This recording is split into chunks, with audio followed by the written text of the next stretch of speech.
जिजाऊ शैक्षणिक आणि सामाजिक संस्था व हार्दिक फाउंडेशन आयोजित ज्वेलरी मेकिंगचा कोर्स होत आहे।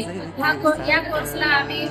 दर्शना पट्टे यांच्या मार्फत इथे आलेलो आहोत आणि या कोर्समध्ये खूप चांगल्या प्रकारे स्त्रियांसाठी वेगवेगळे उपक्रमही राबवले जातात। जसं की आज आपण इथे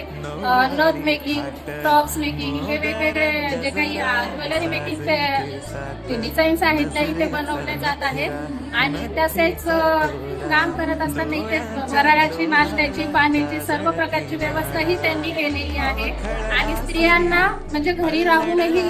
काही उद्योग करता येईल किंवा काही गोष्टी आहेत उदरनिर्वाह करता येईल त्यासाठी ते वेगवेगळे उपक्रम त्यांनी घेतलेले आहेत आणि सर्व महिलांतर्फे मी त्यांचं आभार मानते।